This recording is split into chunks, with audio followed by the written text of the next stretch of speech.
10 मई को दिल्ली से एक ऐसी वारदात सामने आई है जिसने सुना उसकी रूह कांप गई। दिल्ली के जंगपुरा इलाके से 65 साल के सीनियर डॉक्टर योगेश चंद्र पॉल का मर्डर हो गया।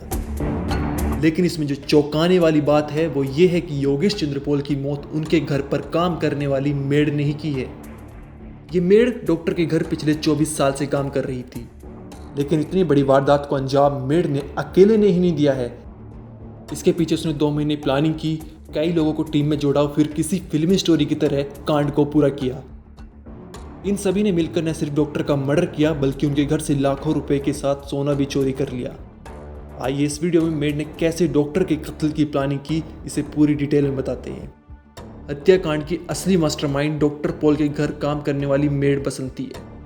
बसंती 62 साल की और पिछले 24 साल से ये डॉक्टर के घर काम कर रही थी। डॉक्टर पॉल की वाइफ भी दिल्ली सरकार में डॉक्टर है। पूरे परिवार का मानना है कि उन्होंने कभी सपने में भी नहीं सोचा था कि 24 साल तक जिस महिला को घर में रखकर सब कुछ दिया वही घर के मालिक की जान की दुश्मन बन जाएगी। मेड ने डॉक्टर की मौत उनके घर पर लूट की प्लानिंग मार्च से ही स्टार्ट कर दी थी।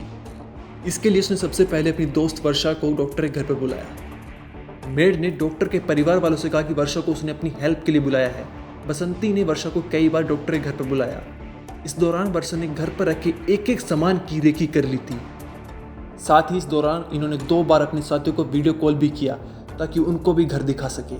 मार्च और अप्रैल में बसंती और वर्षा ने डॉक्टर के घर और आसपास के इलाके की पूरी तरह रेकी कर ली थी ताकि वारदात के बाद भागने में कोई दिक्कत ना हो। इसके बाद 5 मई को इनके साथी विश्वरूप, हिमांशु, आकाश दिल्ली आए। यहाँ आकर इन्होंने रेकी की कि कब वारदात को अंजाम दिया जाए। 2 दिन बाद 7 मई को हिमांशु और आकाश ने अपने 4 नेपाली दोस्त को भी बुला लिया। इसके बाद पूरी टीम सराय काले खां के होटल में रुककर लगातार डॉक्टर के घर की रेकी करती रही।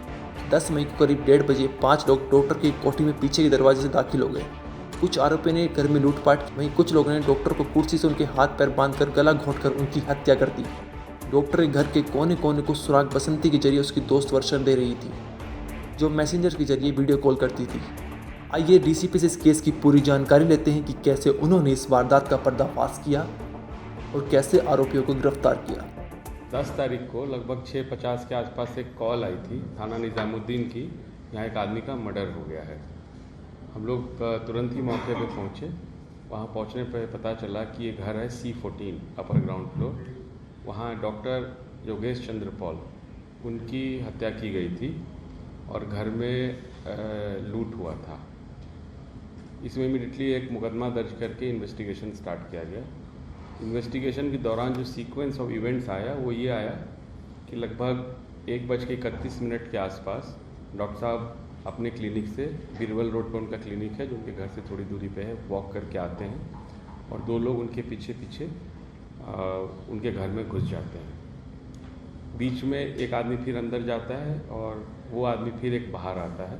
3:05 के आसपास 3 लोग वहाँ से चले जाते हैं। इनकी wife Mrs Neena Paul, doctor Neena Paul जब वापस आती हैं घर पे, उन्होंने बॉडी को डिस्कवर किया।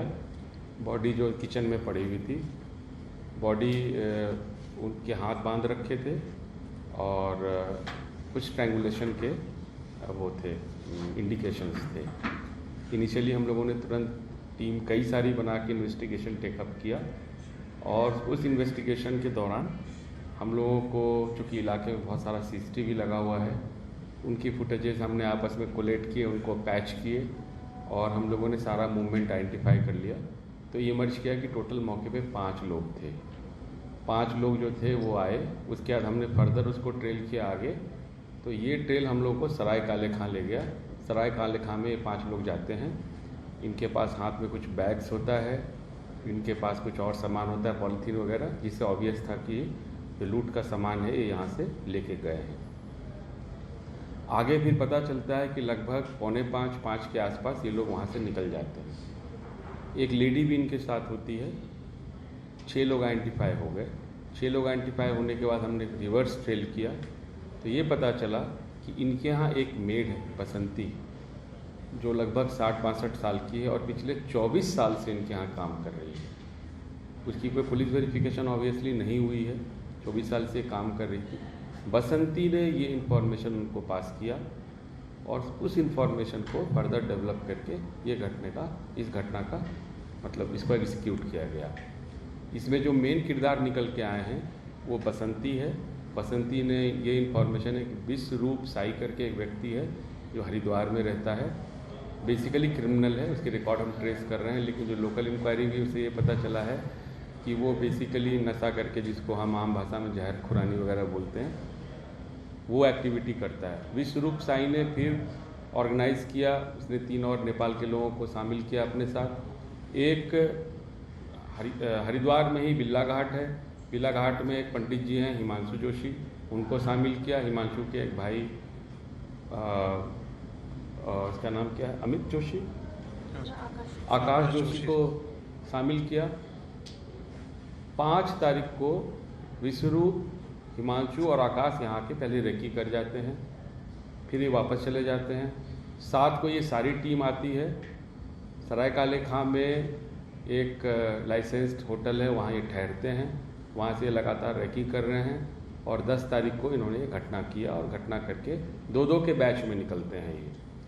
आकाश जोशी और विश्वरूप एक मोटरसाइकिल पे चले जाते हैं हरिद्वार। जो लेडी जिसका मैं नाम ले रहा हूँ, जो भीम की सेकंड वाइफ है, वर्षा और भीम, वो अलग बस से चले जाते हैं। और जो 2 और लोग हैं जिनको हम अभी तक आइडेंटिफाई नहीं कर पाए हैं, वो कैसे जाते हैं, उनका क्या मूवमेंट है, हमको ट्रैक नहीं है।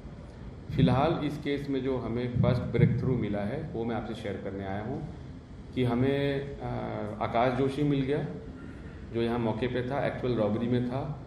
बसंती मिल गई जो चीफ मास्टरमाइंड है। हिमांशु मिल गया जो रेकी करने के लिए आया था, आकाश का भाई है।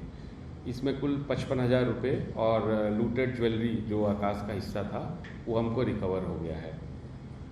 अभी तक के अर्ली इंडिकेशन ये है कि जो लोग नेपाल से आए थे नेपाल में चले गए हैं, लेकिन हम कोऑर्डिनेट कर रहे हैं कि उनको हम किसी तरह से गिरफ्तार करें और बाकी लूटेड आइटम भी रिकवर करें। पुलिस ने बसंती, हिमांशु और आकाश को गिरफ्तार कर लिया है, वहीं अभी 4 लोगों की तलाश जारी है। ब्यूरो रिपोर्ट, क्राइम तक।